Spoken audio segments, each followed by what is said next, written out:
Synopsis 20 May 2021. General Studies 1. The topic here is freedom struggle, its various stages and important contributions from different parts of the country. What were the aims and objectives of the Indian National Congress at the time of its inception? Discuss how far was it successful to achieve the targets. In the later 1870s and early 1880s, a solid ground had been prepared for the establishment of an all India organization. The final shape to this idea was given by a retired English servant, A.O. Hume, who mobilized leading intellectuals of the time and, with their cooperation, organized the first session of the Indian National Congress in December 1885. The first session of the Indian National Congress was attended by 72 delegates and presided over by W.C. Banerjee. Hereafter, the Congress met every year in December in a different part of the country each time. Aims and objectives of the INC at the time of its inception: to establish a democratic nationalist movement, politicize and politically educate people, establish the headquarters for a movement, promote friendly relations among nationalist political workers from different parts of the country, develop and propagate an anti colonial nationalist ideology, formulate and present a popular demands before the government with a view to unifying the people over a common economic and political program, develop and consolidate a feeling of national unity among people, irrespective of religion, caste, or province, carefully promote and nurture Indian nationhood. Early success of the nationalists from Indian National Congress. The early nationalists led by Dada Bhai Naroji, R.C. Dutt, Din Shah Wacha, and others carefully analyzed the political economy of British rule in India and put forward the drain theory to explain British exploitation of India. To mitigate the deprivation characterizing Indian life, the early nationalists demanded severance of India's economic subservience to Britain and development of an independent economy through involvement of Indian capital and enterprise. They represented the most progressive forces of the time. They were able to create a wide national awakening of all Indians having common interests and the need to rally around a common program against a common enemy, and above all, the feeling of belonging to one nation. They trained people in political work and popularized modern ideas. They exposed the basically exploitative character of colonial rule, thus undermining its moral foundations. Their political work was based on hard realities and not on shallow sentiments, religion, etc. They were able to establish the basic political truth that India should be ruled in the interest of Indians. They created a solid base for a more vigorous, militant, mass based national movement in the following years. Conclusion: the early nationalists set the stage for more militant and trend to emerge during the last decade of the 19th century. Eventually, the freedom struggle reached the masses and became one of the most spectacular mass movements in history of India, culminating in its independence from colonialism. General studies too, welfare schemes for vulnerable sections of the population by the center and the states, the performance of these schemes, mechanisms, laws, institutions, and bodies constituted for the protection and betterment of these vulnerable sections. The universalization of social security remains an unsatisfied aspiration in the new code on social security, critically analyzed. India is grappling with the second wave of the pandemic that ravaged whole of 2020 around the globe. The country witnessed multiple crises, mass inter and intra-migration, food insecurity, and a crumbling health infrastructure. The second wave has brought even the middle and upper class citizens to their knees. Economic capital, in the absence of social capital, has proven to be insufficient in accessing healthcare facilities.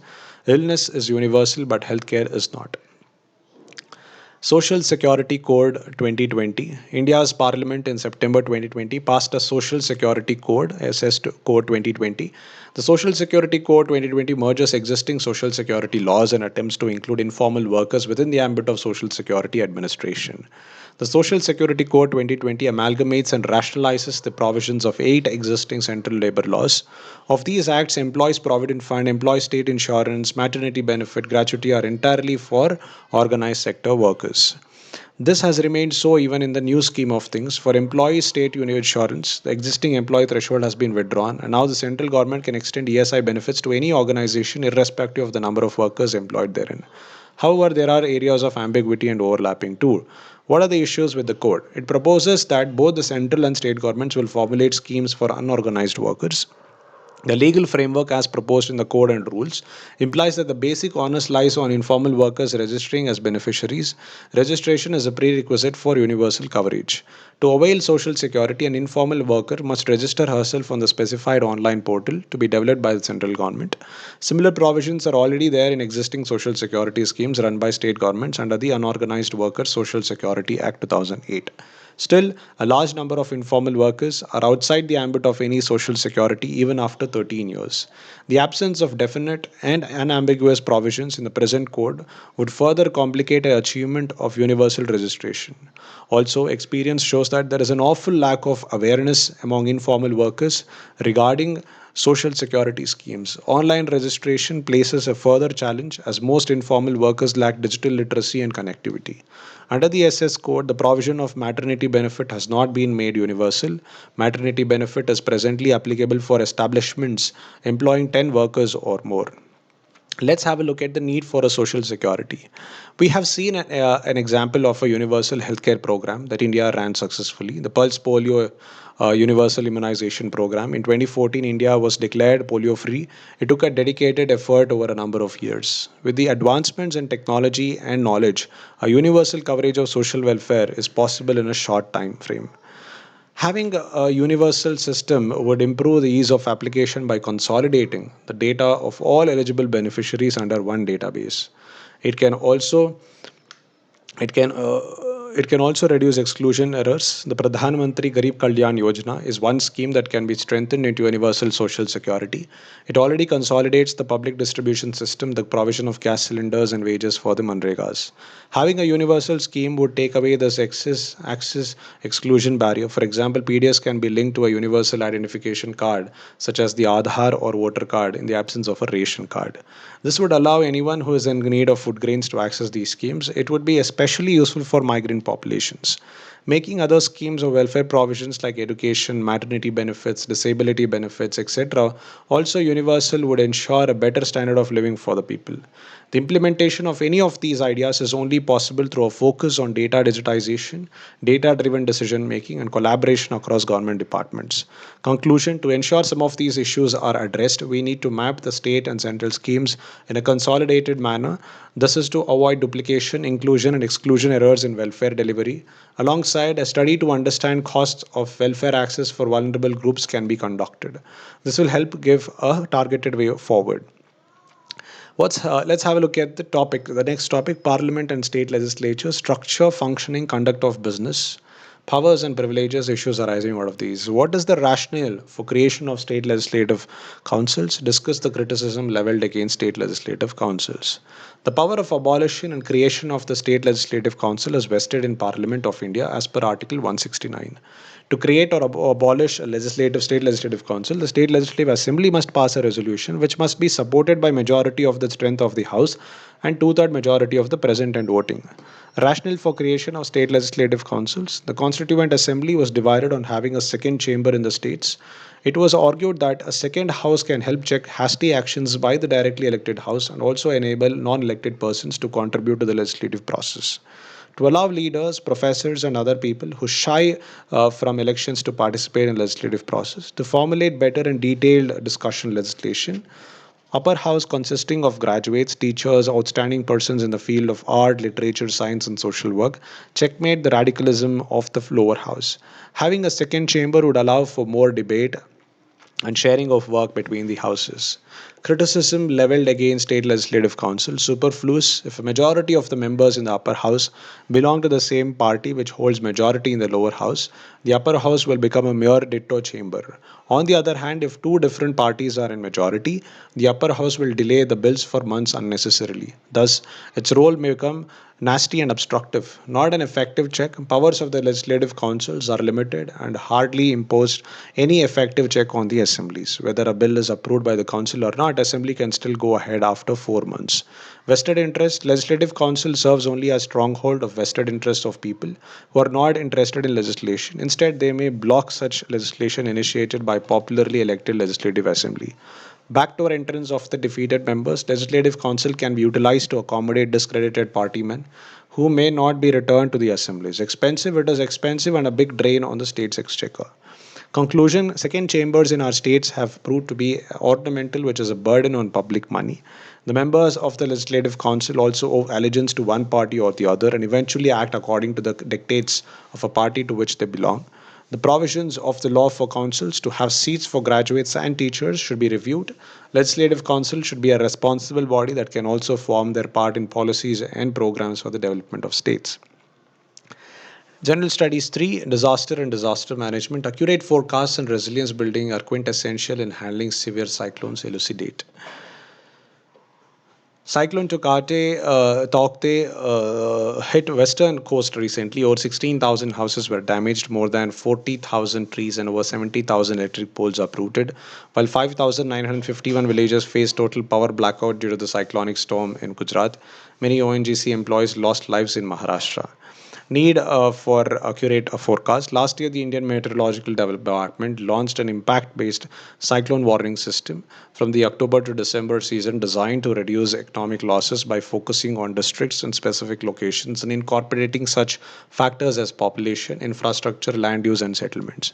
IMD also claimed that its accuracy of forest, for instance, in plotting landfall location, is now better. Together with ground mapping of vulnerabilities, this is a promising approach to avoid loss of life and destruction of property. The importance of precise early warnings cannot be overemphasized, considering that the Arabian Sea has emerged as a major source of severe cyclones and their intensity is aggravated by long term rise in sea surface temperatures linked to pollution over South Asia and its neighborhood.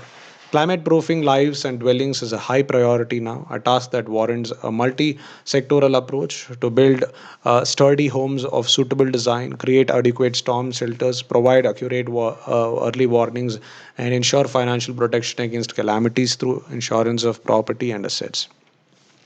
Building resilience in handling severe cyclones, early warning systems. It consists of automatic weather stations, Doppler radars, high wind speed recorders, ocean buoys, unmanned aerial vehicles, etc. They provide critical information for tracking and forecasting intensity of cyclones. Communication and dissemination system. They are a prerequisite for the proper functioning of cyclone warning. It consists of cellular telephone network, disaster warning system, terminals, etc. Management of coastal zones, a holistic approach to coastal zone management, like proper planning of the coastal areas for locating communities and infrastructure in safer areas. Protecting and restoring natural bioshields, etc., can minimize loss of life and damage to property to a considerable extent. Mangrove forests and shelter belts constitute bioshields in coastal areas and provide ecological security. The preservation is to be done by effective implementation of coastal regulation zone rules. Awareness generation. Awareness encompasses a wide range of modes of sensitizing communities, neighborhoods, and various functionaries from the local to the national level. Ensure availability of adequate numbers of shelters, community centers, school buildings, places of worship, etc., which can be utilized for moving people from vulnerable areas to safety. To provide at least one all weather link road for each village that is accessible during cyclone or flooding periods. Construction of saline embankments is carried out to protect habitation, agriculture, crop, and important installations along the coast. A range of technological advances has now made cyclone forecasting a lot more accurate, thus reducing risks. Along with cyclones, problems associated with cyclones such as rainfall, storm surge, and coastal inundation can also be accurately forecast in terms of magnitude, time, and place of occurrence. This has resulted in reduction in loss of lives and brought down the costs involved in evacuation of population. Indian economy and issues relating to planning, mobilization of resources, growth, development, and employment. What do you understand by techno nationalism? Explain the factors that prevented India's technological advancement in the past. Techno nationalism is a new strain of mercantilist thinking that links technological innovation and capabilities directly to a nation's national security, economic prosperity, and social stability. The state, therefore, must intervene and guard against opportunistic or hostile state and non state actors. Techno nationalism seeks to attain competitive advantage for its stakeholders, both locally and globally, and leverage these advantages for political gain. Techno nationalism is built on the premise that the world has entered a new era of systematic competition between the West's increasingly short sighted laissez faire model and China's state centric capitalism. Differences in ideological values are helping to accelerate the adoption of competitive techno nationalistic policies. Democracies and dictatorships are looking to implement technology enabled mechanisms that enforce and empower vastly different standards around data privacy, surveillance, censorship, transparency, digital money, and intellectual property. The competing dialogues of techno nationalism, therefore, could fracture the international system in ways not seen since the rivalry between the US and Russia during the Cold War. For instance, to counter Huawei's dominant market position in wireless technology, Washington is exploring ways to fund Nokia and Ericsson, two of Huawei's competitors, as well as looking to how to incentivize new strategic alliances involving Oracle and Cisco, two US companies with operations in the radio frequency space. Factors that prevented India's technological advancement in the past: colonial exploitation and disempowerment of India's wealth and resources. Human capital was not adequately honed. Post independence, there was an inward looking economy till 1991, which prevented incoming technological exchange with other nations. High brain drain in the country due to lack of specialization and expertise in many sectors. High poverty and poor capacity of the economy that could not embed technology. Private players were not active until India went for LPG reforms. What's the way forward? Is globalization's a counter swing. After years of rising global connectivity, the anti globalization blowback has manifested in the rise of techno nationalism. This must be prevented by global cooperation. There is a need to further enhance interdependence. One must reduce the emphasis on win win collaboration while at the same time respecting security concerns. We should take control of technology and use technology to serve the best interests of humans in all countries, not close the door. The logical way to prevent the Galapagos syndrome, therefore, will be to invest massively in public-private partnerships around R&D, education, and human capital development. This will allow policymakers to build upon the advantages of leading companies and institutions without hampering their ability to participate in global value chains. General studies for corporate governance, work culture. Examine the impact of company culture on the employees with suitable examples. Company culture or organizational culture is described as a set of beliefs, norms, values, and individual personalities that represent the way an organization competes business related activities. Impact of the company culture on the employees. Company culture can impact sales, profits, recruiting efforts, and employee morale, whether positively or negatively. A great company culture attracts people who want to work or do business with the company. It can inspire employees to be more productive and positive at work while reducing turnover. Company culture influences individual mindsets. High performance cultures foster high performing team members. Think of it as a positive peer pressure. Employees work together to achieve certain goals. As the goals become more specific, organizations often undertake their own unique road, which can lead to both success and failure. The choice of the road is highly influenced by the individuals that work together and the overall atmosphere around the place. As the economy continues to recover from the recession, the job market is showing steady improvement. That means business could start to see more turnover as employees see greener pastures. However, positive company culture can ensure that employees remain satisfied with their jobs and loyal to the organization. This can be extremely beneficial in a competitive hiring environment. People are much more interested in signing on with a company culture that promotes flexibility, supports employee development, and offers work life balance. Organizations that value employees emphasize safety. A culture of safety becomes ingrained, and employees are more mindful and engaged when performing their duties. Cultures that foster employee development and growth give workers something to work towards and look forward to. Such cultures prevent boredom and job stagnation while keeping things exciting and interesting. In today's highly competitive business environment, everything there from sales to recruiting becomes more challenging. One way to make it all easier is by being a company that people want to do business with and work for. Smart organizations know that strong positive culture, company culture, is one of the most important areas.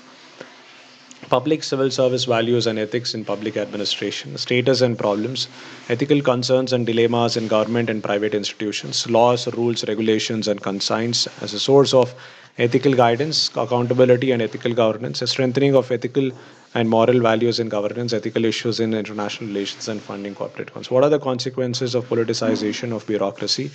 Politicization of bureaucracy refers to undue political influence in the governance due to nexus between bureaucracy and politics, resulting in government appointing their people to sensitive positions and higher offices. Bureaucrats need to maintain political neutrality and impartiality to ensure the triumph of democracy. Background: politicization of bureaucracy is not a new phenomenon in democracy. However, the intensity of application and reasons for politicization vary from country to country. There are some levels of political involvement in personal matters in all countries. For instance, the United States has over 4,000 political appointments at federal level, Even Britain, which was considered to have a strong tradition of neutral civil servants, has shown evidence of greater politicization. For instance, the undue political interference of the government and power in the functioning of the Central Bureau of Investigation has led to severe criticism about the institute. Supreme Court even called CBI as caged parrot, which speaks for its masters. There is also a perception in the country that CBI has become a tool of political vendetta of government to suppress voice of opposition.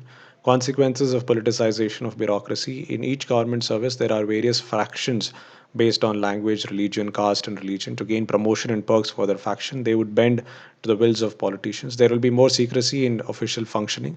As a result, there develops nexus between the political executive and civil servants to fulfill their legitimate gratifications. Due to lack of independent board, civil servants align with one or the other political party to get their favorite postings and perks.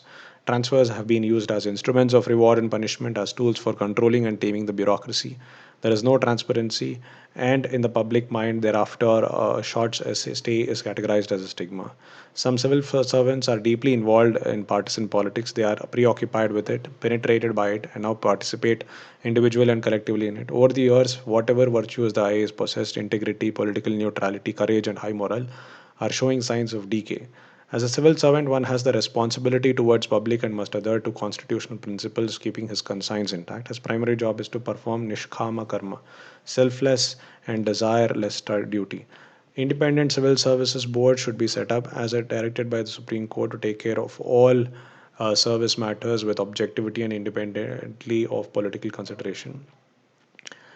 Earnestly implementing RDI Act, especially the proactive disclosure clause, so as to bring transparency in official functioning, breaking the unholy nexus. Effective performance appraisal of civil servants by independent body and aligning it with promotions, incentives, and their service conditions.